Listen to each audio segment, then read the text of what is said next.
Hello student, आप सभी का स्वागत है हमारे चैनल स्मार्ट स्टडी विथ ऋषि में। तो आज हम लोग पढ़ने वाले हैं क्लास 8 का दूसरा चैप्टर, जो है भूमि, मृदा, जल, प्राकृतिक वनस्पति और वन्य जीवन। मतलब इसमें हम लोग पढ़ने वाले हैं भूमि के बारे में, मिट्टी के बारे में, मृदा के बारे में, जल के बारे में, प्राकृतिक वनस्पति मतलब प्रकृति के द्वारा जो जितने भी प्रकार के वनस्पति हैं, पेड़ पौधे हैं, उसके बारे में, और वन्य जीवन जो हमारा सामान्य जीवन जो हमारे हम लोग जिस प्रकार जीते हैं उसके बारे में। उन सभी जो जितने भी प्रकार के हैं, ये सब क्या है, संसाधन है, और इसी के बारे में आज हम लोग पढ़ेंगे। तो आइए देखते हैं। तांजिया अफ्रीका के एक छोटे गांव में माम्बा पानी लाने के लिए प्रातः शीघ्र उठती है। तंजानिया जो एक छोटा सा गांव है अफ्रीका का, ठीक है, जिसमें एक छोटे से गांव में माम्बा जो रहती है वो सुबह जल्दी उठती है और अपने घर से उठकर कुछ दूरी पर, ठीक है, पानी लाने के लिए जाया करती है। उसे बहुत दूर जाना पड़ता है, वह कुछ घंटों के बाद लौटती है और उसके घर से पानी जलाशय इतना दूर है कि वह कुछ घंटों तक उसके बाद वो लौटती है पानी लेकर के, ठीक है। इसके उपरांत वह घर के कार्यों में अपनी माँ का हाथ बटाती है और वह पानी लाने के बाद क्या करती है, घर में अपने मम्मी के साथ जितने भी कार्य करते हैं उसमें हाथ बटाती है और अपने भाइयों की बकरियों की देखभाल में मदद करती है। और अपने भाई जो उसका भाई जो रहता है, वो जब बकरी चराने के लिए जाता है, चारागाह करने के लिए, तो उसका वो देखभाल करती है, उसका मदद करती है चराने में, ठीक है।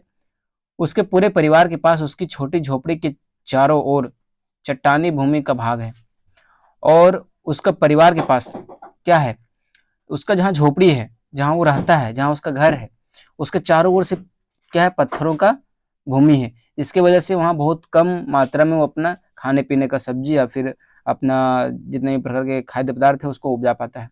मामा के पिता कठिन परिश्रम के बाद मात्र कुछ मक्का और सेम उगा सकते हैं और उसके पिताजी ज़्यादा मेहनत करता है क्योंकि पथरीले क्षेत्र हैं जिसमें ज़्यादा मेहनत करना पड़ता है, ज़्यादा सिंचाई करना पड़ता है। तो उन जगहों पे कुछ कुछ ही मात्रा मक्का मतलब जो हम लोग खाते हैं, पता है आप लोग को, जिसको ठेठ मतलब कि खोरठा लैंग्वेज में क्या बोलते हैं, जोंडरा। और सेम सेम क्या है, सीम सीम को बोलते हैं, ठीक है। फिर भी यह उसके परिवार के साल भर के खाने के लिए पर्याप्त नहीं है।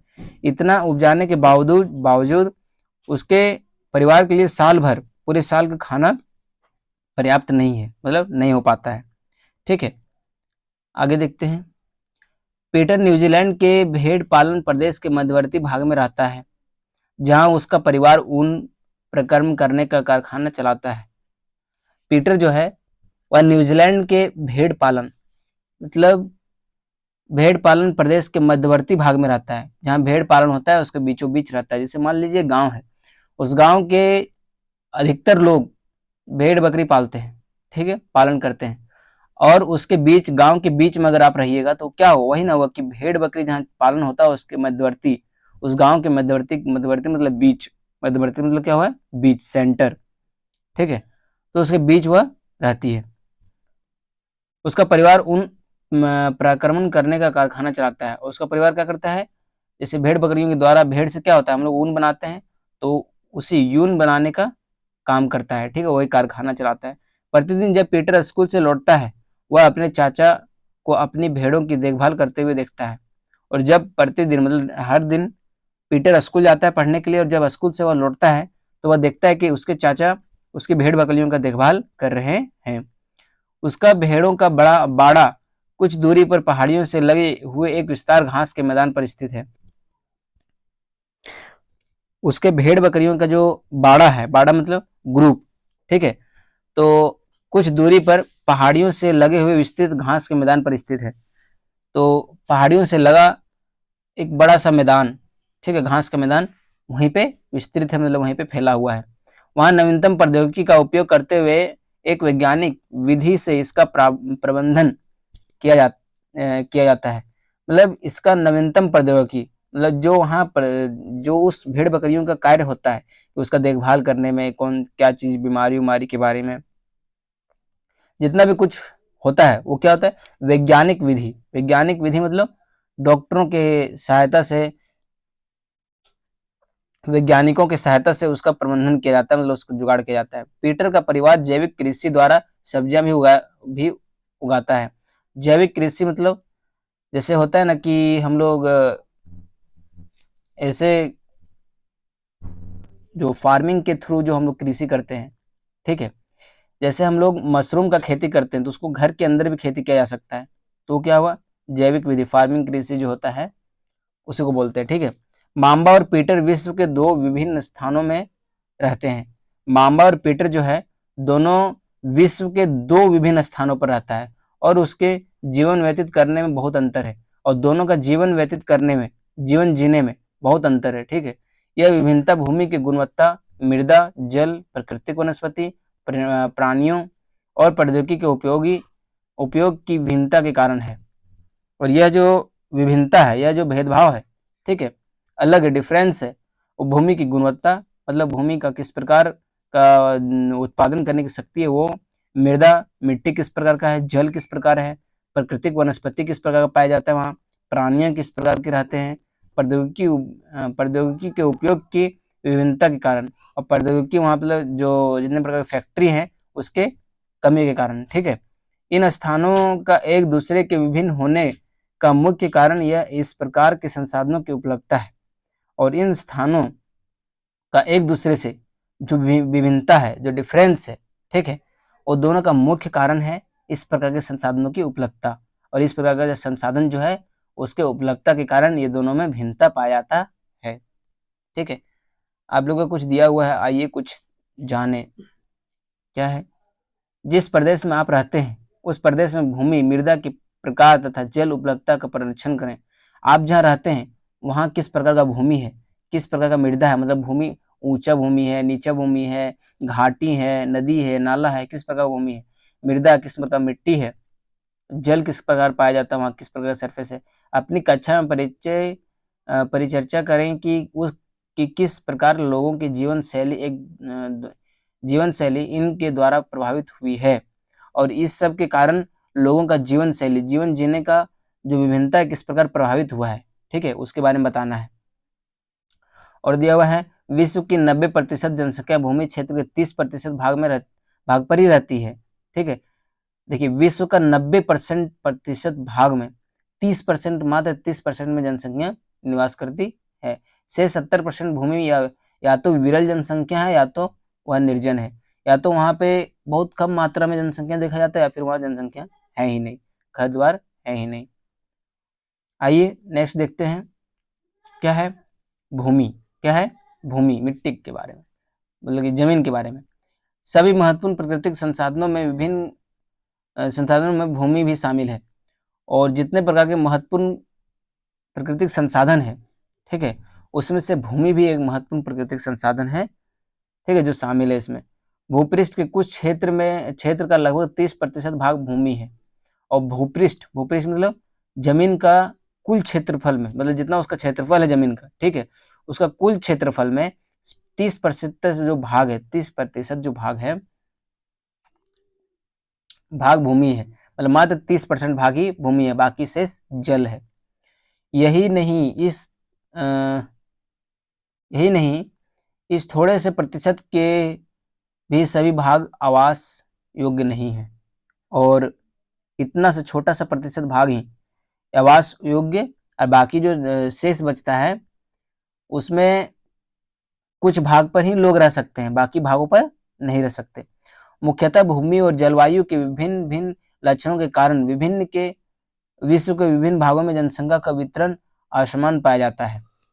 मुख्यतः मतलब मुख्य ये है कि भूमि और जलवायु के विभिन्न लक्षणों के कारण, मतलब भूमि का जलवायु किस प्रकार है और उसका लक्षण क्या है, ठीक है, उसके वजह से, उसके कारण विश्व के विभिन्न भागों में जनसंख्या का वितरण असमान पाया जाता है, और यही वजह से पूरे विश्व में जितना भी प्रतिशत भूमि है उसमें जनसंख्या विरल पाया जाता है, मतलब बहुत कम मात्रा में पाया जाता है।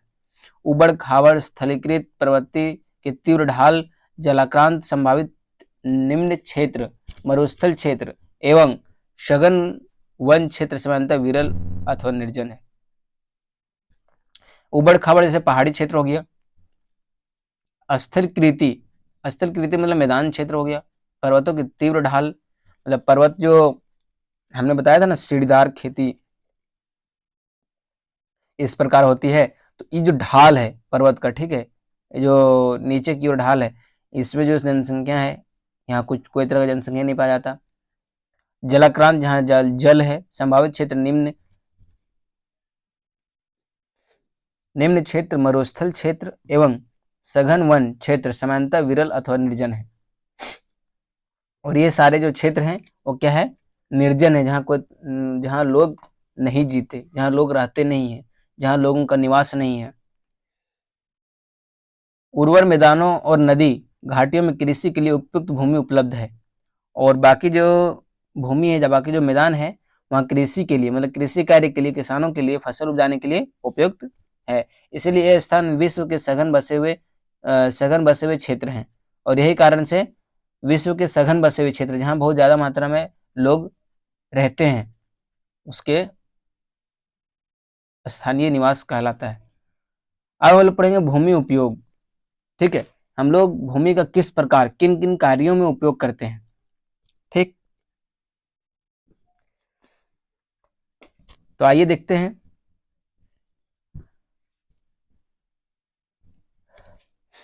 भूमि का उपयोग विभिन्न कार्यों के लिए किया जाता है। भूमि का जो उपयोग है वो किसके लिए, विभिन्न कार्यों के लिए किया जाता है। जैसे जैसे में क्या है, कृषि, वानिकी, खनन, सड़क और उद्योगों की स्थापना। मतलब कृषि कार्य करने के लिए, वानिकी करने के लिए, वानिकी मतलब जो हम लोग एक तरह से फसल ही मानो, ठीक है, खनन के लिए, सड़क निर्माण के लिए, उद्योग स्थापित करने के लिए, इन कार्यों के लिए हम लोग भूमि का उपयोग करते हैं। साधारणतः इसे भूमि उपयोग कहते हैं और इस निम्न तरीके से इसे भूमि का उपयोग कहते हैं। ठीक है, क्या आप मांबा और पीटर के परिवारों के भूमि उपयोग के विभिन्न तरीकों की सूची बना सकते हैं। आपको पूछा जा रहा है कि आप मांबा और पीटर के परिवारों की भूमि उपयोग, जो उस किस प्रकार का भूमि उपयोग वो करते हैं, भूमि का किस प्रकार उपयोग करते हैं, उसके बारे में सूची बनाने के लिए कह रहा है। तो आइए देखते हैं। भूमि का उपयोग भौतिक कारकों द्वारा निर्धारित किया जाता है। भूमि का जो उपयोग है वो भौतिक कारकों द्वारा, भौतिक कारक मतलब जो प्रकृति का नियम है उसके द्वारा किया जाता है। जैसे स्थलकृति, मृदा, जलवायु, खनिज और जल की उपलब्धता, इन सभी के देखते हुए भूमि का उपयोग किया जाता है। मानवीयकरण जैसे जनसंख्या और प्रौद्योगिकी के भी भूमि उपयोग प्रतिरूप के महत्वपूर्ण निर्धारक हैं। और मानवीय कारक, मानव द्वारा जो काम किया जाता है, ठीक है, और जैसे जनसंख्या, प्रौद्योगिकी, जनसंख्या हम लोग बढ़ाते हैं ना, मानव द्वारा जनसंख्या बढ़ेगा, प्रौद्योगिकी जो बनेगा, फैक्ट्री उक्ट्री मानव द्वारा ना बनेगा, भी भूमि उपयोग प्रतिरूप के महत्वपूर्ण कारक है। और ये सब क्या है, भूमि उपयोग का महत्वपूर्ण कारक है। आगे हम लोग पढ़ते हैं। स्वामित्व के आधार पर भूमि को निजी भूमि और सामुदायिक भूमि में बांटा जा सकता है। स्वामित्व के आधार पे हमने पढ़ा था, पहला चैप्टर में हमने पढ़ा था, उत्पत्ति के आधार पर बांटा गया था, जैव अजैव, फिर स्वामित्व के आधार पर बांटा गया था, और अन्य सभी प्रकारों में बांटा गया था। ठीक है, तो स्वामित्व के आधार पर भूमि को निजी भूमि और सामुदायिक भूमि दो भागों में बांटा जा सकता है। निजी भूमि व्यक्तियों के स्वामित्व में होती है, जबकि सामुदायिक भूमि समुदाय के स्वामित्व में होती है। निजी भूमि जैसे जिसका अपना होता है, और स्वामित्व जैसे सामुदायिक जो सबका उसमें हक होता है। सामान्यतः रूप से इसका उपयोग समुदाय के संबंधित व्यक्तियों के लिए किया जा सकता है, और इसका उपयोग सामान्य रूप से समुदाय के संबंधित व्यक्तियों के लिए उपयोग किया जा सकता है। समुदाय, समुदाय मतलब जो एक ग्रुप होता है, ठीक है, एक समुदाय होता है, उसके विभिन्न संबंधित व्यक्तियों, उस समुदाय में जितने व्यक्ति हैं उसके लिए किया जाता है। जैसे चारा, फलों, नट या औषधीय बूटियों को एकत्रित करना। इन सामुदायिक भूमि को साझा संपत्ति संसाधन भी कहते हैं। इसको कहते हैं साझा संपत्ति संसाधन भी कहते हैं। नेक्स्ट है, जनसंख्या और उसकी मांग सदैव बढ़ती रहती है। जनसंख्या भी बढ़ती है और उसकी मांग भी बढ़ती है। जिस प्रकार पॉपुलेशन बढ़ेगा उस प्रकार जितने भी प्रकार के संसाधन हमारे चारों ओर उपलब्ध है उसका क्या बढ़ेगा, मांग भी बढ़ेगा। मतलब मान लीजिए कि अभी पहले के टाइम में क्या था, मोबाइल फोन यूज नहीं होता था तो उतना उसका मांग नहीं था। अब जिस प्रकार पॉपुलेशन बढ़ रहा है, जिस प्रकार जनसंख्या बढ़ रही है, उस प्रकार मोबाइल का ज्यादा से ज्यादा मांग हो रहा है। एक घर में 4-5 मोबाइल है, जितने सदस्य उतने मोबाइल, तो क्या मांग बढ़ी कि नहीं बढ़ी, तो बढ़ी। तो जिस प्रकार जनसंख्या बढ़ती है उस प्रकार मांग भी बढ़ती है। लेकिन भूमि की उपलब्धता सीमित है। और इसमें क्या है, भूमि की उपलब्धता मतलब भूमि सीमित मात्रा में, 30% भूमि है तो 30% नहीं कि 40% हो जा रहा है धीरे धीरे बढ़ के, जिस प्रकार जनसंख्या बढ़ रहा है। तो ये भूमि का मात्रा क्या है, सीमित है कि इतना ही भूमि में इतना को रहना है। स्थान के अनुसार भूमि की गुणवत्ता में अंतर होता है। और स्थान के अनुसार, जिस प्रकार हम लोग मान लीजिए कि यहाँ रह रहे हैं, एक अपने घर में, गांव में एक घर, छोटे से घर में रह रहे हैं। अब क्या हुआ, यहाँ पे जनसंख्या बढ़ा, जनसंख्या बढ़ा तो एक घर में अगर 3 भाई हैं तो तीनों भाई चाहेगा कि हम अपना अपना घर बनाए, बनाना चाहेगा। तो उस प्रकार भूमि का क्या होता है, गुणवत्ता अंतर देखा जाता है, उसमें भूमि का बदलाव देखा जाता है, स्थान का एकीकरण देखा जाता है, यहाँ से वहां बढ़ने का।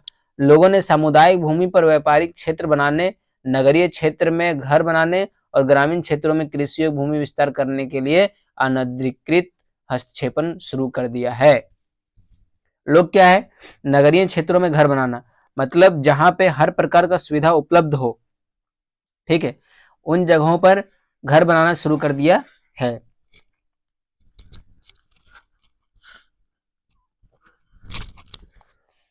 घर बनाना शुरू कर दिया है, ठीक है।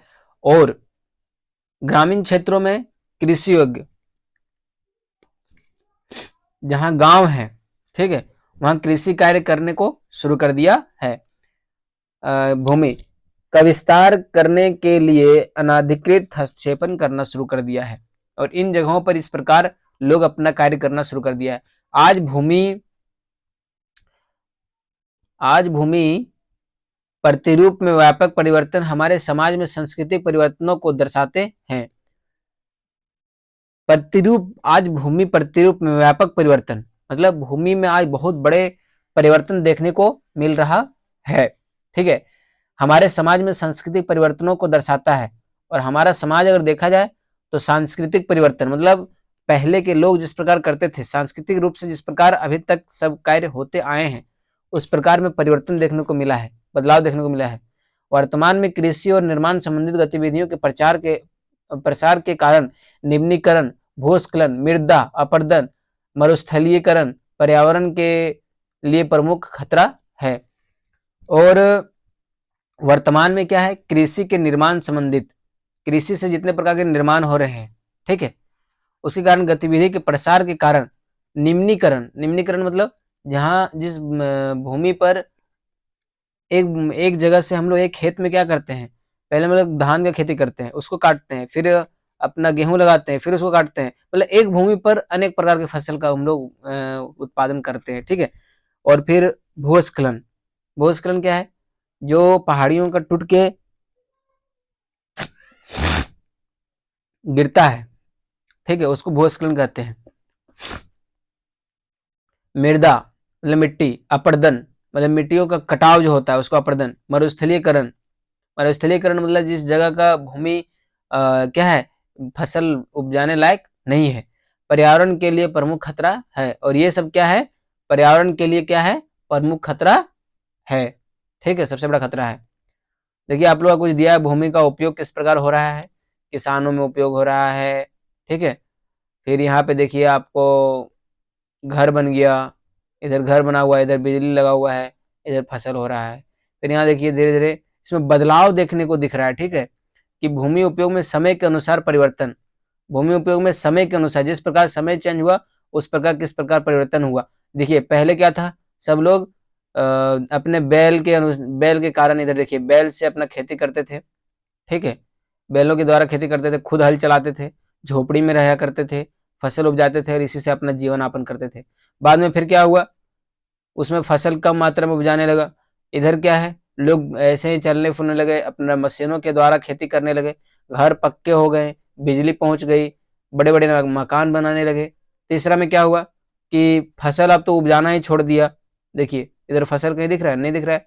अब घर बन गया शहर की तरह, मॉडर्न घर बन गया, बड़े बड़े कार हो गए लोगों के पास, अपना जीवन शैली अच्छे से जीने लगे। उसके बाद क्या हुआ, और ज्यादा विकसित कर गया, बड़े नगर में परिवर्तन हो गया। ठीक है, देखिए इधर बिल्डिंग बन गया बड़े बड़े, इधर बड़े बड़े गाड़ियों का आना जाना हो रहा है, ट्रैफिक नियम्स लगे हुए हैं, आपके पॉल्स लगे हुए हैं, लाइट पॉल्स लगे हुए हैं। तो ये हुआ आपका समय के अनुसार परिवर्तन, किस प्रकार गांव से शहर बना, वो परिवर्तन देखने को इसमें मिला। नेक्स्ट हम लोग पढ़ेंगे भूमि संसाधन का संरक्षण। हम लोग भूमि का किस प्रकार उपयोग कर रहे हैं, तो उसको बचा कैसे सकते हैं, ठीक है, उसका संरक्षण कैसे किया जा सकता है, उसके बारे में हम लोग पढ़ेंगे। ठीक है, आइए देखते हैं। बढ़ती जनसंख्या तथा इसकी बढ़ती मांगों के कारण वन भूमि और कृषि योग्य भूमि बड़े पैमाने पर विनाश हुआ है। मतलब बढ़ती जनसंख्या, जिस प्रकार जनसंख्या बढ़ा तथा इसकी बढ़ती मांग के कारण, जनसंख्या का ज्यादा मात्रा में बढ़ गया तो उसका मांग भी बढ़ेगा। अभी हमने बताया ना कि जिस प्रकार लोग बढ़ेंगे तो उसका मांग भी बढ़ेगा, तो मांग भी बढ़ा और वन भूमि और कृषि योग्य भूमि बड़े पैमाने पर विनाश हुए। और वन भूमि मतलब जंगलों का भूमि और कृषि योग्य जो भूमि था वो बड़े पैमाने पर विनाश हुआ। अब कैसे विनाश हुआ, मान लीजिए कि हमने बताया कि एक घर में 3 बेटे हैं, तो वो चाहेगा कि हम अपना अपना घर बनाए, तो उन अपना ही जमीन में न बनाएगा, जहां वो पहले खेती करता था वहां पे वो क्या करेगा, घर बनाएगा। तो इसी कारण क्या है, खेती विनाश हो रहा है, मतलब कृषि विनाश हो रहा है। अब जंगल कैसे विनाश हो रहा है, हम घर बनाते हैं, उसमें क्या क्या जरूरत पड़ता है, घर बनाने के बाद हम लोग गेट लगाते हैं तो वो हो गया लकड़ी का, बेड बनाते हैं वो हो गया लकड़ी का, अन्य प्रकार के जो विंडोज लगाते हैं वो हो गया लकड़ी का। तो उसके कारण जंगल को काट रहे हैं लोग। ठीक है, इससे इस प्राकृतिक संसाधन के समाप्त होने का डर पैदा हो गया है, और इसकी वजह से प्राकृतिक संसाधन कब खत्म हो जाएगा इसका एक डर सबके अंदर पैदा हो गया है। इसीलिए विनाश की वर्तमान दर को अवश्य ही रोकना चाहिए, और इसके विनाश होने के पहले हम लोगों को इसको रोकना चाहिए। वन रोपण, वन रोपण मतलब हमको ज्यादा से ज्यादा मात्रा में पेड़ पौधे लगाने चाहिए। भूमि उद्वार, भूमि उद्वार मतलब जो हमारे पास जितने भी जमीन है उसमें ज्यादा मात्रा में कृषि कार्य करना चाहिए। रासायनिक कीटनाशकों और उर्वरकों विनियम उपयोग का अतिचारण पर रोक। और जब हम लोग सावन के टाइम में जब खेत हम लोग धान उसमें रोपते हैं तो उसमें हम लोग खाद का उपयोग करते हैं, उसको रोकना चाहिए, उसके जगह गोबर ज्यादा मात्रा में देना चाहिए। ठीक है, और अति पशुचारण, वो बहुत ज्यादा मात्रा में हम लोग पशुओं को चराते हैं, जिसके कारण घास को सब पशु खा जाते हैं, और कुछ नहीं बचने के कारण पानी उस मिट्टी को कटाव करते हुए आगे क्यों ले जाता है। भूमि संरक्षण के लिए प्रयुक्त कुछ सामान्य तरीके, और भूमि को कैसे बचा सकता है उसके लिए कुछ तरीका दिया गया है आपके नीचे, आइए देखते हैं। पहला तरीका है मृदा, मृदा मतलब मिट्टी। तो पृथ्वी के भूपृष्ठ पृष्ठ पर दानेदार कणों के अनुसार आवरण की पतली परत मृदा कहलाती है। पृथ्वी के पृष्ठ, पृथ्वी के पृष्ठ मतलब पृथ्वी के पृष्ठ मतलब हो गया पृथ्वी के बीचों बीच।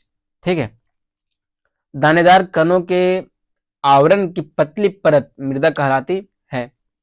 मतलब पृथ्वी के नीचे जो दानेदार मतलब बालू की तरह जो पतला कण है उसको क्या कहते हैं, मिट्टी कहते हैं। क्या कहते हैं, मिट्टी कहते हैं। यह भूमि से निकटता से जुड़ी हुई है। और यह भूमि से निकटता मतलब जैसे हम लोग भूमि जो नॉर्मली जो भूमि ऊपर जो देख रहे हैं, यह निकटता मतलब नजदीक नजदीक से जुड़ा हुआ है। स्थल रूप मृदा के प्रकार को निर्धारित करते हैं, और जिस प्रकार जिस जगह हम लोग रहते हैं, स्थल मतलब भूमि जहाँ रहते हैं, वो किसको दर्शाता है, मृदा को, मिट्टी को दर्शाता है। मृदा का निर्माण चट्टानों को प्राप्त खनिजों और जैव पदार्थ, मृदा का निर्माण किस प्रकार होता है, मृदा का निर्माण चट्टानों तथा मृदा का निर्माण चट्टानों के द्वारा प्राप्त मिला हुआ खनिज और जैव पदार्थ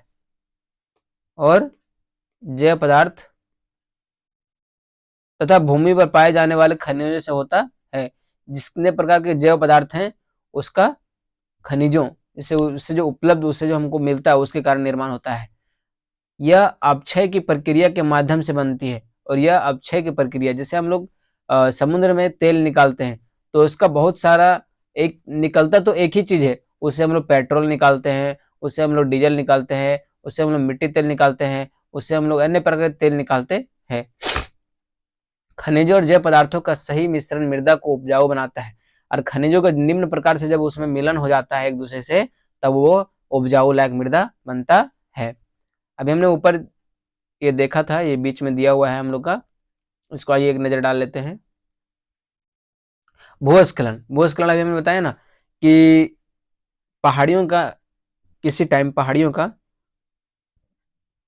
अचानक से मिट्टी कट के नीचे की ओर आ जाना, कहीं कहीं पे भूमि अचानक से नीचे की ओर चले जाना, तो ये भूस्खलन हुआ। ठीक है, भूस्खलन को सामान्य रूप से सैल, मलबा, ढाल से गिरने वाली मिट्टी के वृहत संचालन के रूप में परिभाषित किया जाता है। क्या है कि भूस्खलन के सामान्य रूप से सैल मलबा मतलब जैसे पत्थरों का टूटना, ठीक है, मलबा मतलब मिट्टी या ढाल से गिरने वाली मिट्टी के बृहत संचालन के रूप को परिभाषित किया जाता है। और बृहत बहुत ज्यादा बड़े आकार में, बहुत ज्यादा मात्रा में जब मिट्टी का टूट के नीचे की ओर गिरता है या फिर मिट्टी नीचे की ओर चला जाता है तो उसको हम लोग परिभाषित करते हैं। वे प्रायः भूकंप और बाढ़ के ज्वालामुखी के साथ घटित होते हैं। और ये सब कब होता है? जब भूकंप आता है, जब बाढ़ आता है, जब ज्वालामुखी फटता है, तब ये सब घटित होता है, घटना होता है। लंबे समय तक भारी वर्षा होने के भूस्खलन होता है। और जब इसके कारण भी होता है कि जब बहुत ज्यादा मात्रा में पानी गिर रहा है, बहुत ज्यादा मात्रा में लंबे समय तक पानी गिरते हैं, तब जाके ये सब कार्य फिर होता है या घटना होता है। वह नदी के प्रवाह के कुछ समय के बाद अवरुद्ध कर लेता है। और जब नदी का प्रवाह जब बढ़ जाता है, जब नदी का बहना जब ज्यादा मात्रा में पानी गिरेगा तब नदी का बहाव अक्सर तो बढ़ेगा ही। जब बढ़ जाता है तो मिट्टी का कटाव करने लगता है, बहुत ज्यादा मात्रा में मिट्टी का भूस्खलन हो जाता है, धंस जाता है मिट्टी नीचे की ओर। नदी अवरुद्धता के अचानक फूट पड़ने की निचली पट्टियों के आवासों में विध्वंस आ जाता है। और नदी का अवरुद्ध के कारण अचानक फूट पड़ने से निचली घाटियों के अवशेषों में विध्वंस आ जाता है। और नदी का अचानक से उसमें अवरुद्ध पैदा हो जाता है। जब मान लीजिए कि कहीं मुड़ाव है, नदी ऐसे गई इधर मुड़ गया, तो जब पानी ज्यादा मात्रा में इसमें बहेगा, ठीक है, तो ये जो अवरुद्ध यहाँ पैदा कर रहा है, ये बहने में इधर से डायरेक्ट इसी में लगेगा जाके फोर्स, तब ना इधर घूमेगा। तो ये जो अवरुद्ध पैदा कर रहा है इसको धांस देता है कभी कभी, और इधर से घूम के फिर इधर जाता है। ठीक है, जाके नदी मिल जाता है, लेकिन इसको क्या कहता है, धकेल के धांस देता है या फिर मिट्टी का कटाव करते हुए यहाँ मुहाना बहुत बड़ा हो जाता है। क्या होता है? बड़ा हो जाता है। ठीक है, बड़े नदियों का देखिएगा मुहाना बहुत अक्सर बड़ा होता है यहाँ पे। आगे है, पहाड़ी भूभाग में भूस्खलन एक मुख्य विस्तृत रूप से फैली प्राकृतिक आपदा है जो प्रायः जीवन और संपत्ति को आधार पहुंचाती है और चिंता का मुख्य विषय है। और पहाड़ी जो है भूभाग में भूस्खलन का एक मुख्य विस्तृत भाग है, ठीक है, विस्तृत रूप से फैला हुआ है, जो एक आपदा है, एक बहुत बड़ा समस्या है जो प्राय जीवन और संपत्ति को आघात पहुंचाती है। और यह करती है, जीवन को आघात पहुंचाती है। पहाड़ी के चारों ओर जब आदमी जाकर बस जाता है तो ज्यादा मात्रा में पानी गिरने की वजह से पहाड़ धंस के नीचे को आता है, और यहाँ पे लोगों को बस जो लोग यहाँ बसता है उसको नुकसान पहुंचाता है, जीवन को आघात पहुंचाता है, मर जाता है। यार ये चिंता का विषय है। ठीक है, एक वस्तु स्थिति अध्ययन, एक वस्तु स्थिति अध्ययन, एक वस्तु का किस प्रकार स्थिति कहाँ पे वो है उसके बारे में हम लोग अब पढ़ेंगे। हिमाचल प्रदेश के किन्नौर जिले में रोकांग पीओ के निकट पंजी गांव में बड़े भूस्खलन के कारण राष्ट्रीय महामार्ग 22 की पुरानी हिंदुस्तान तिब्बत सड़क का 200 मीटर तक का भाग नष्ट हो गया। ठीक है, हिमाचल प्रदेश में कन्नौज जिले में रेगांग पीओ के निकट, कन्नौज जिला है और रेगांग पीओ एक गांव है या शहर है के निकट गांव में शहर है, उसके निकट गांव में बड़े भूस्खलन के कारण राष्ट्रीय महामार्ग 22 की पुरानी हिंदुस्तानी तिब्बत सड़क 200 मीटर तक ढह नष्ट हो गई। और जो वहां पे राष्ट्रीय महामार्ग 22 जो था, जो किसके लिए था? सैनिकों के लिए था। ठीक है, 200 मीटर जो 200 मीटर जो रोड था वह भूस्खलन के कारण टूट गया, भूस्खलन के कारण टूट गया। पहाड़ी के चारों ओर बस रोड क्रॉस किया था, पहाड़ी का भूस्खलन हुआ, टूटा, यहाँ भाग जब गिरा तो ये रोड पूरी तरह से 200 मीटर तक टूट गया। ठीक है, यह भूस्खलन पंजी गांव में तीव्र विस्फोट द्वारा हुआ था, और पंजी गांव में बहुत बड़े विस्फोट हुआ जिस कारण यह घटना घटा। विस्फोट के कारण ढाल का कमजोर क्षेत्र नीचे की ओर गिर गया, और विस्फोट होने के बाद जो कमजोर हिस्सा था वो ढाल से नीचे की ओर गिर गया, जिसके कारण सड़क और गांव के आसपास के क्षेत्र क्षति पहुंची। पंजी गांव में किसी संभावित मानव विनाश बचने के पूर्ण रूप में खाली करा दिया गया था, और बाद में उसे क्या करा गया था? खाली करा दिया गया था, वहां के लोगों को हटा दिया गया था। आगे है न्यूनीकरण क्रियाविधि। फिर उसको न्यूनीकरण किया गया, फिर उसको साफ किया गया, फिर से बनाया गया। वैज्ञानिक प्रौद्योगिकियों के विकास से हमें समझने की शक्ति मिली कि भूस्खलन उत्पादन के कौन कौन से कारक हैं और इसका प्रबंधन कैसे करना। भूस्खलन को रोकने की प्रमुख प्रविधियां निम्न है। अब भूस्खलन को कैसे रोका जाए उसकी निम्न विधि है। ठीक है, कैसे इसको कंट्रोल में किया जाए। पहला है भूस्खलन प्रभावित क्षेत्रों का मानचित्र बनाकर इससे प्रभावित होने वाले स्थानों को इंगित करना, और उसका मानचित्र एक बनाओ। ठीक है, एक चित्र बनाओ, मानचित्र, इसमें पूरा सब कुछ दर्शाओ कि कहाँ कहाँ क्या है, पहाड़ी कहाँ है, गांव कहाँ है, कहाँ को क्या है, और किस जगह पे ज्यादा मात्रा में भूस्खलन होता है, किस जगह पे बहुत ज्यादा मात्रा में पहाड़ियां टूटती है, भूमि नीचे की ओर जाती है। इस प्रकार इन क्षेत्रों की आवास बनाने के लिए छोड़ा जा सकता है, और इन जगहों पर आवास रहने का योग्य नहीं है उसे हटाया जा सके। दूसरा है भूमि को खिसकने के से बचने के लिए प्रतिधारी दीवार का निर्माण करना। अब भूमि को कैसे, जैसे देखिए ये जो है ना दीवार बनाया गया है, ठीक है, ताकि भूमि इधर से खिसक के नीचे की ओर ना आए। ठीक है, भूस्खलन को रोकने के सबसे प्रभावी तरीका वनस्पति अवरुद्ध विधि, और इसको अगर रोका जाए, रोकना है तो सबसे ज्यादा मात्रा में पेड़ पौधे लगाए, जिसके कारण भूस्खलन कम होगा।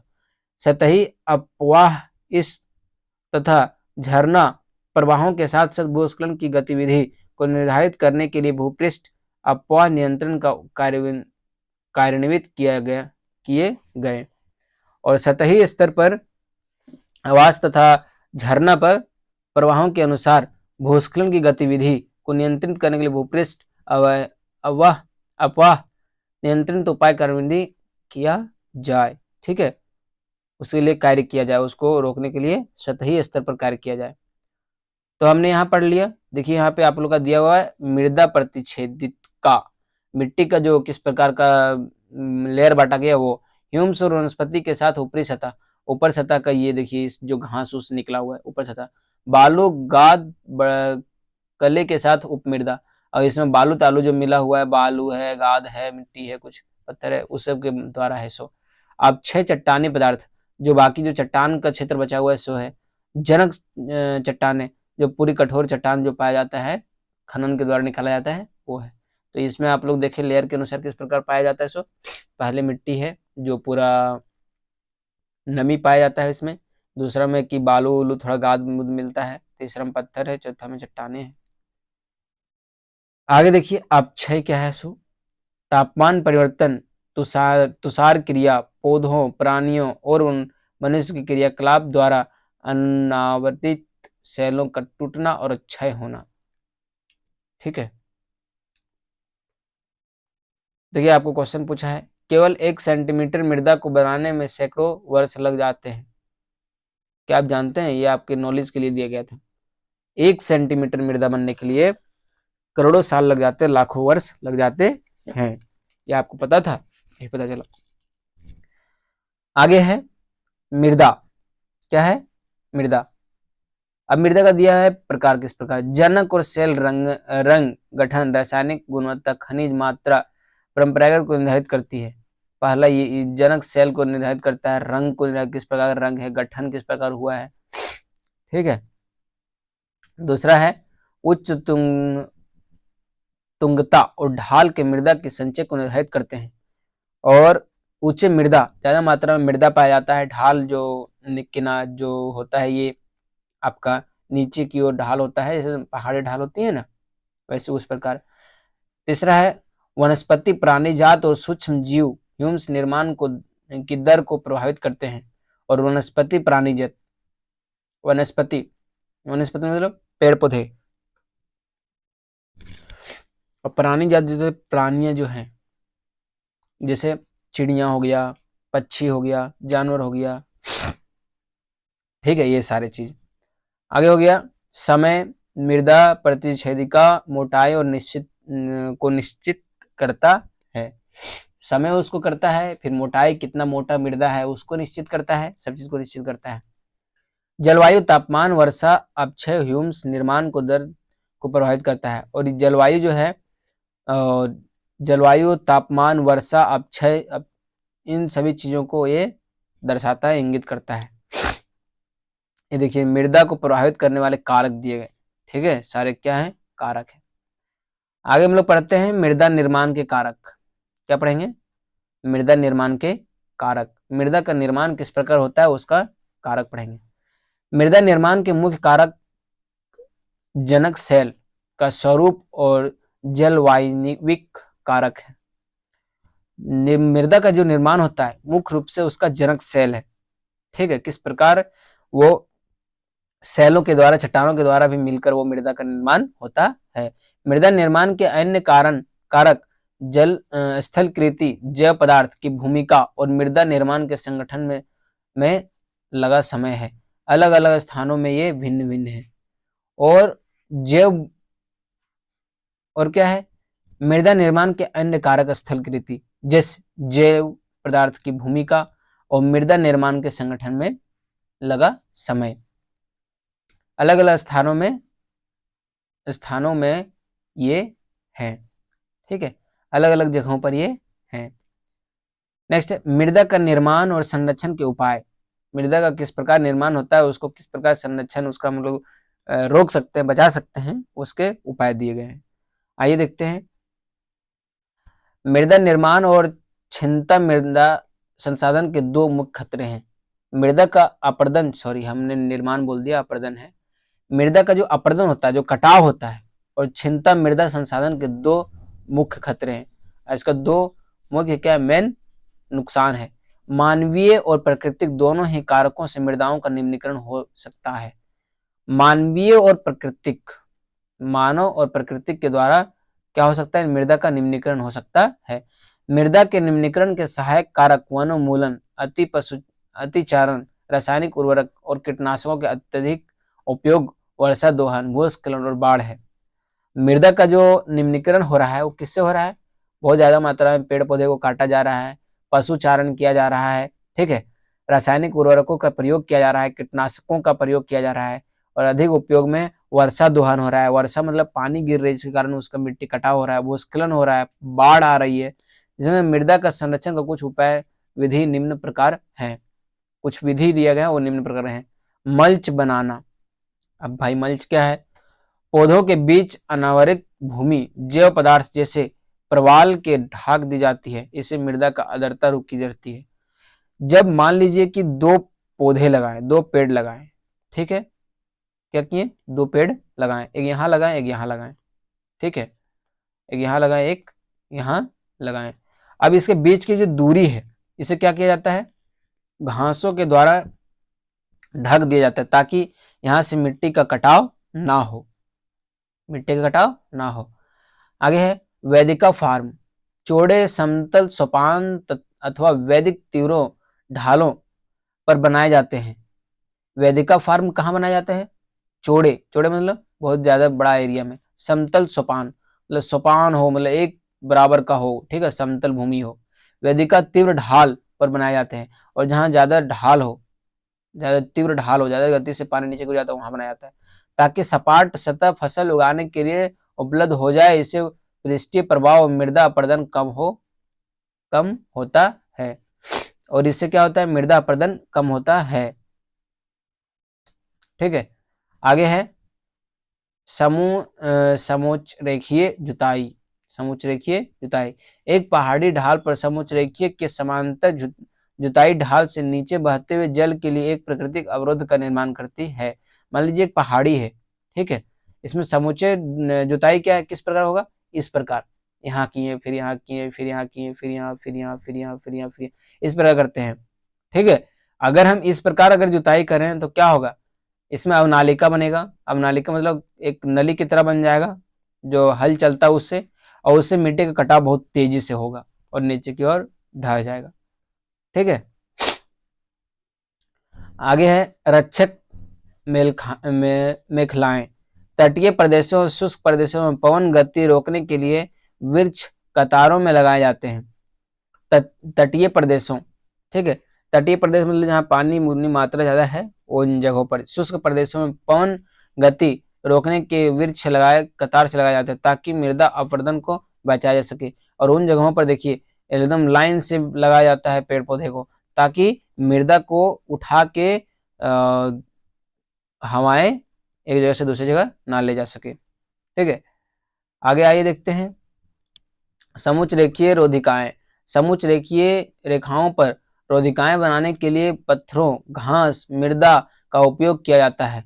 इन जगहों पर बनाने के लिए पत्थर, घास और मृदा का उपयोग किया जाता है। रोधिकाओं के सामने जल एकत्रित करने के लिए खाइयां बनाई जाती है और इनके सामने क्या किया जाता है, खाई बनाया जाता है पानी को एकत्रित करने के लिए, ठीक है, जमा करने के लिए। एक क्रियाकलाप आप लोग का दिया हुआ है एगो, ठीक है, देख लीजिए क्रियाकलाप। एक ही आकार की अ और ब, ए और बी दो चीज लिए एक ही आकार का, ठीक है, बाल्टी, दो ट्रे लीजिए, दो गो ट्रे लिए ये और ये। इन ट्रेयों का अंत छेद करके बताएं और इन्हें बराबर मात्रा में मृदा भरिए। अ ट्रैक की मृदा को खाली छोड़िए, बी ट्रैक की मृदा को गेहूं चावल से दोनों भर दिए। बाद में बी के ट्रेनों को उन पर कुछ ऊंचे हो जाते हैं। इन दोनों ट्रेनों को ऐसे रखिए कि वह ढाल पर हो। दोनों ट्रेनों बराबर ऊंचाई, एक और मग में जल डालते हैं। दोनों ट्रे के छिद्र से निकलते हुए पंक्लित जल के दो अलग अलग डिब्बों में एकत्रित करके तुलना करें कि प्रत्येक ट्रे की कितनी मृदा आ जाती है। मतलब एक में आपको क्या करना है, चावल लेना है, गेहूं लेना है, ठीक है, और एक में आपको मिट्टी लेना है। इसमें मिट्टी लिए, इसमें क्या लिए, चावल गेहूं लिए, ठीक है, और एक ही बार इसमें पानी डालना है और नीचे एक रखना है आपका डब्बा जिसमें पानी वो एकत्रित हो, और इसको ऐसे रखना है जिससे लगे कि ढाल में रखा हो, मतलब एकदम झुका हुआ होना चाहिए। ठीक है, इसमें पानी डालिए। अब इसमें देखिए कि मृदा किस प्रकार किसमें ज्यादा एकत्रित हो रहा है। ठीक है, आगे देखिए चट्टान बांध। जल यह जल के प्रवाह को कम करने के लिए बनाए जाते हैं। चट्टान जो बांध जो बनाया जाता है वो जल के प्रवाह, जल को जो तेजी गति से बहता है उसके प्रवाह को कम करने के लिए बनाया जाता है। यह नालियों की रक्षा करते हैं और मृदा क्षति को रोकते हैं। यह नली को बचाता है और मृदा कटने से उसको रोकता है। बीज की फसल उगाना। बीज की फसल उगाना, वर्षा दोहन में मृदा को सुरक्षित रखने के लिए अलग अलग समय पर भिन्न भिन्न फसलें एकांतर कतरों में उगाई जाती है। और वर्षा दोहन, वर्षा दोहन मतलब जब पानी गिरता है मृदा को सुरक्षित रखने के लिए अलग अलग समय पर विभिन्न विभिन्न फसलें एकदम कतारों से लगाई जाती है।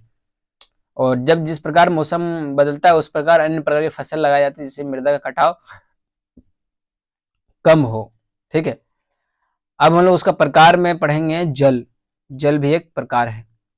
क्या पढ़ेंगे, जल। हम लोग जल भी एक प्रकार पढ़े।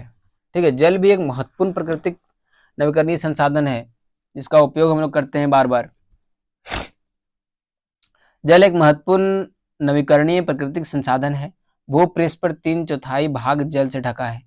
जल एक बहुत महत्वपूर्ण प्राकृतिक संसाधन, जल के बिना कुछ नहीं है भाई, समझ लीजिए।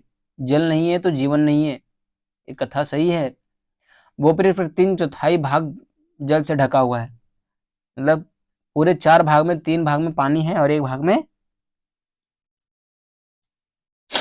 क्या है, हम लोग हैं, भूपृष्ठ है। इसीलिए इसीलिए इसे जल ग्रह कहना उपयुक्त है। इसीलिए पृथ्वी को क्या जाता है, जल ग्रह, जहाँ पे बहुत ज्यादा मात्रा में जल, बाहर से देखिएगा पृथ्वी नीला दिखाई देगा जल की वजह से। लगभग 3.5 अरब वर्ष पहले जीवन आदि महासागरों में ही प्रारंभ हुआ था। और लगभग 3.5 अरब वर्ष पहले, जिसमें भाई हम लोग थे भी नहीं उस समय, जीवन का प्रारंभ कहाँ हुआ, महासागरों के बीच। यद्यपि आज भी महासागर पृथ्वी के सतह के 2/3 भाग को ढके हुए हैं। मतलब आज भी महासागर जो है पृथ्वी के सतह के 2/3 भाग, 2/3 भाग मतलब पृथ्वी का 4 भाग में 2 भाग से ज्यादा भाग किससे, महासागर से ढका हुआ है। और विविध प्रकार के पौधों और जीवांतों को मदद करते हैं, और अन्य प्रकार के जीव जंतु को क्या करते हैं, जीने में मदद करते हैं। महासागर का जल लवणीय है। महासागर का जो जल है वो किस पर, खारा है, उसमें नमक का मात्रा ज्यादा है, और मानवीय उपयोग के लिए उपयुक्त नहीं है। और मानव के उपयोग जैसे फसल लगाना, उसके लिए पीना, वो सब के लिए उपयोग नहीं है। अलवन जल केवल 2.5% ही है, और बाकी जो शेष जो हम लोग को पीने लायक है वो 2.5% ही है। इसका लगभग 70% भाग बर्फी चट्टानों के हिम नदियों के रूप में अंटार्कटिका, ग्रीनलैंड और पर्वतीय क्षेत्रों में पाया जाता है। और इसमें भी 70% भाग जो बर्फ से घिरा हुआ है, बर्फ से ढका हुआ है। हिम नदी मतलब यहाँ बर्फीला नदी है। अंटार्कटिका, ग्रीनलैंड और पर्वतीय क्षेत्रों में पाया जाता है। अपनी स्थिति के कारण ये मनुष्य की पहुंच के बाहर है, और हम लोग वहां पे पहुंच नहीं सकते हैं। ठीक है, ये इतने दूरी पर स्थित है। केवल 1% अलवन जल उपलब्ध है, और वह मानव उपयोग के लिए उपयुक्त है। मात्र 1% जल ही हम लोग उपयोग करते हैं, जो हम लोग को खाने पीने का जो है ना, मात्र 1% जल। यह भूम जल नदियों और झीलों के भूपृष्ठ के रूप में तथा वायुमंडल के जलवाष्प के रूप में पाया जाता है। और यह नदी में हम लोग पाते हैं जल, या फिर भौम जल, भौम मतलब भूमि से हम लोग जल को निकालते हैं, या फिर नदियों से या झीलों से, भूपृष्ठ से उपलब्ध हम लोग को होता है। नेक्स्ट आप लोग का दिया हुआ है, इसलिए अलवनीय तथा अलवनीय जल पृथ्वी का सबसे अधिक मूल्यवान पदार्थ है, और इसीलिए अवनलीय जो जल है वो पृथ्वी के सबसे महत्वपूर्ण मूल्यवान पदार्थ है। पृथ्वी पर जल का ना बढ़ाया जा सकता है और ना घटाया जा सकता है। पृथ्वी पर जितने प्रकार के जल हैं, जितने मतलब जल हैं, उसको ना बढ़ा सकते हैं ना उसको घटा सकते हैं। इसकी कुल मात्रा स्थिति रहती है, और इसका कुल मात्रा जितना है वो स्थिर रहता है, एक समान रहता है। इसकी प्रचुर में विविधता प्रतीत होती है, और इसकी प्रचुरता जो है उसमें क्या है, विविधता प्रतीत होती है। ठीक है,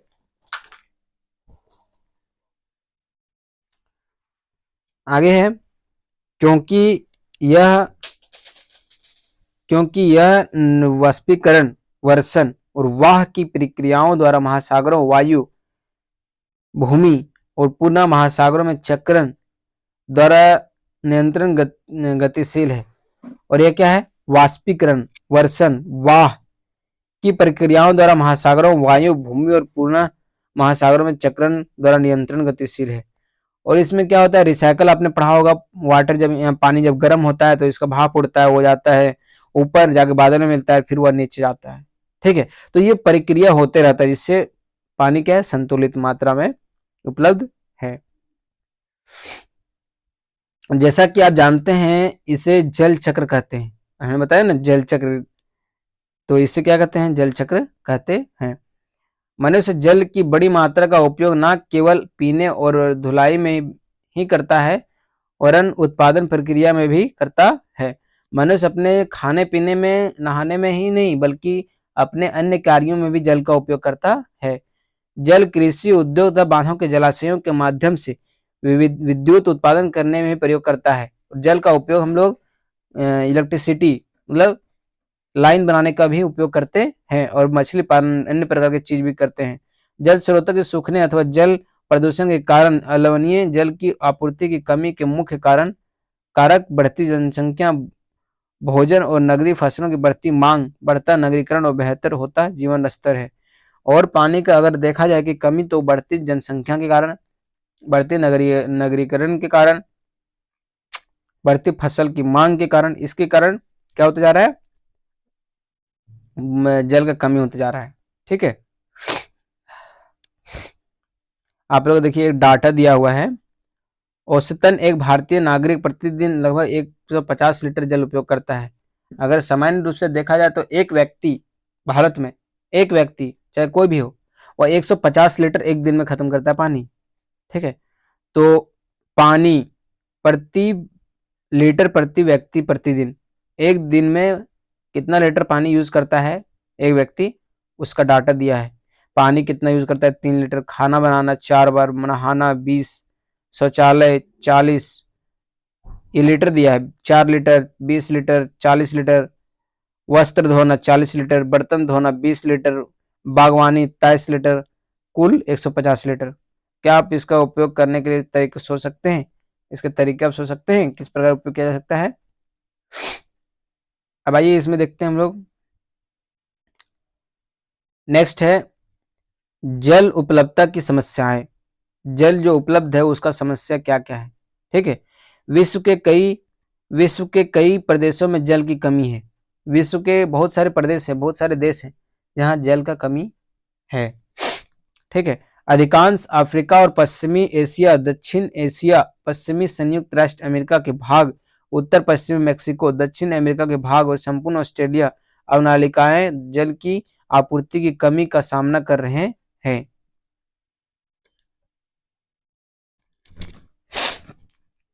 इतने जितने भी सारे देश हैं वो अलवनीय जल, मतलब जो समुद्र द्वारा जो जल है, जो खारा है, ठीक है, और नालियों द्वारा जो मिला पानी, उसका सामना करना पड़ रहा है, मतलब वहां पानी का कमी है। ये देश ऐसे जलवायु प्रदेशों के में स्थित है जहां अक्सर सूखा पड़ता है, और ये सारे देश वैसे जगहों पर स्थित है जहां पूरे साल क्या होता है, सूखा पड़ता है। उनमें जलाभाव की अधिक समस्या बनी रहती है, और उसमें जल का कमी का ये जो समस्या है वो हरदम बने रहता है। आगे है इस प्रकार जल का अभाव मौसमी अथवा वार्षिक वर्षण में विविधता के परिणाम स्वरूप हो सकता है। और इस प्रकार जल का जो अभाव है मौसम के कारण हो सकता है, या वार्षिक वर्षण में विविधता के प्रतिरूप हो सकता है, या फिर वर्षण में कमी की वजह से हो सकता है, अथवा अति उपयोग और जल स्तरों के दूषण के कारण भी जल का अभाव हो सकता है। और बहुत ज्यादा मात्रा में उपयोग करते हैं हम लोग जल का ऐसे हम लोग बर्बाद करते हैं, उसका कारण भी हो सकता है। जल संसाधनों का संरक्षण। अब जल संसाधन का संरक्षण हम लोग कैसे कर सकते हैं उसके बारे में पढ़ेंगे। आज के विश्व में शुद्ध तथा पर्याप्त जल स्रोतों का तक पहुंचना एक बड़ी समस्या बन गई है। मतलब आज के समय में अच्छे जल, शुद्ध जल पीने के लिए, ठीक है, वहां तक पहुंचने के लिए हमें बहुत बड़ी समस्या का सामना करना पड़ रहा है। इन छिन्न होते समस्या का संरक्षण के कदम उठाने चाहिए। अद्यापि जल का नवीकरणीय संसाधन अद्यापि इसका अति उपयोग और प्रदूषण इसे उपयोग के लिए अनुपयोग बना देते हैं। और ज्यादा मात्रा में पानी का जो उपयोग है, ठीक है, वैसे अगर बर्बाद करते रहे हम लोग तो इसका बहुत ज्यादा मात्रा में प्रदूषण भी पानी में फैल रहा है, तो ये अनुपयोग हो सकता है हमारे लिए आने वाले समय में। अशोधित या असंसिक रूप से शोधित वहित मल, कृषि रसायनों तथा विसर्जन और जल निकायों और औद्योगिक बही स्रोत जल के प्रमुख संदूषक हैं। और अधिक मात्रा में अशोधित और आंशिक रूप से शोधित वहित मल, जैसे मल जो हम लोग जो जैसे गाय का गोबर होता है ना उसको मल बोलते हैं, दूसरी तरह हम लोग जो मल छोड़ते हैं। कृषि रसायन विसर्जन और अन्य निकायों की औद्योगिक बहिर्सर्जन के प्रमुख संदूक हैं। इसमें शामिल नाइट्रोजन धातुओं और कीटनाशकी जल को प्रदूषित कर रहे हैं, और इसके वजह से जो जल हमारे चारों ओर है उसको प्रदूषित कर रहे हैं हम लोग। ठीक है, इसमें अधिकांश सामान्य अजैव नवीनीकरणीय होने के कारण जल द्वारा मानव शरीर में पहुंच जाते हैं। और ज्यादा मात्रा में जो हम लोग पानी पीते हैं तो जल के माध्यम से, जल जो प्रदूषण हो रहा है उसके माध्यम से हम लोग का पेट में घुस जा रहा है, हम लोग को बीमारी कर दे रहा है, ठीक है। इन प्रदूषकों को जल निकायों छोड़ने से पूर्व बहिर्शस्त्रों को उपयुक्त विधि से शोधित करके जल को प्रदूषित नियंत्रण किया जा सकता है। और अगर जो फैक्ट्री में जल को ऐसे ही नदियों में छोड़ा जाता है, उन जल को अगर शुद्ध रूप से करके उसे छोड़ा जाए फिर नदियों में, तो हम प्रदूषण को रोक सकते हैं, जल प्रदूषण में नियंत्रण ला सकते हैं। अगर ऐसा नियम लगा दिया जाए फैक्ट्री पे कि नहीं जल को छोड़ना है अगर नदी में, तो उसको अच्छे तरह से छोड़ा जाए। वन और अन्य वनस्पति आवरण धरातलीय प्रवाह को मंद करते हैं। मतलब जंगल और अन्य वनस्पति आवरण जो है वो धरातलीय प्रवाह, धरातलीय मतलब जो जल धरातल पे स्थित है उसके प्रवाह को रोक रहे, मंद कर रहे, और भूमिगत जल को पुनः पूरित करते हैं। जल संग्रहित पृष्ठीय प्रवाह से बचने की दूसरी विधि है जल रिसाव कम करने के लिए खेतों में सिंचाई करने वाली नहरों को ठीक से पक्का करना चाहिए। अगर जल को अच्छी तरह से नियमित मात्रा में अगर हम लोग यूज करना है हम लोग को, तो जो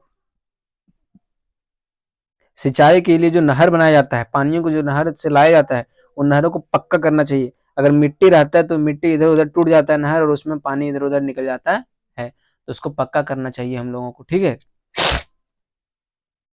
रिसाव और वाष्पीकरण से होने वाली जल क्षति को रोकने के लिए क्षेत्रों की स्प्रिंकलरों से सिंचाई करना अधिक स्प्रिंकलों विधि है।